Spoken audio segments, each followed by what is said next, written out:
Good morning, everybody. My name is Pastor Jeff Gross. I'm here at Living Lord Lutheran Church, and it's a beautiful day, and I'm glad to be here with you.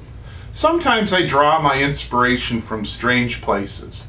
Sometimes I draw it from places like the newscasters, for instance, who in the face of a tragedy will say or will share platitudes with the audience.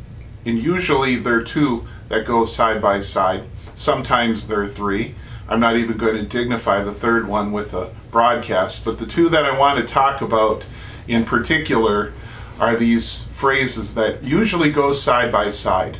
My thoughts and prayers are with you. My thoughts and prayers are with you. Recently, I noticed that there was a broadcaster who was simply resorting to the phrase, my thoughts are with you. And so this week I want to talk about the phrase, my thoughts are with you. Next week I want to zero in on the more appropriate phrase, my prayers are with you. But first I want to do a little bit of experiment with you, and that is the experiment of using my thoughts. I'm going to use my thoughts to do an experiment, and we'll see how well that works. I'm going to think really hard, and I'm going to think so hard that this small object that's next to me, this tiny little candle, is going to move an inch.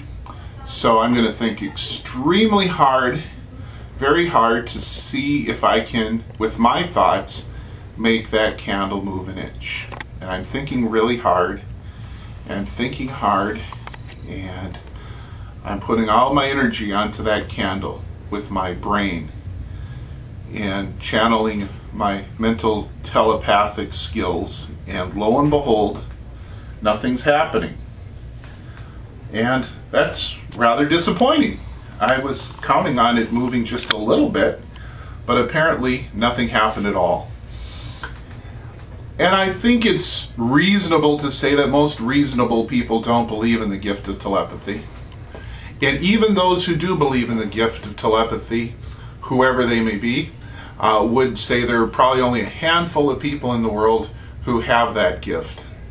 But one thing is for sure and certain, using the phrase, my thoughts are with you, really doesn't have a whole lot of impact.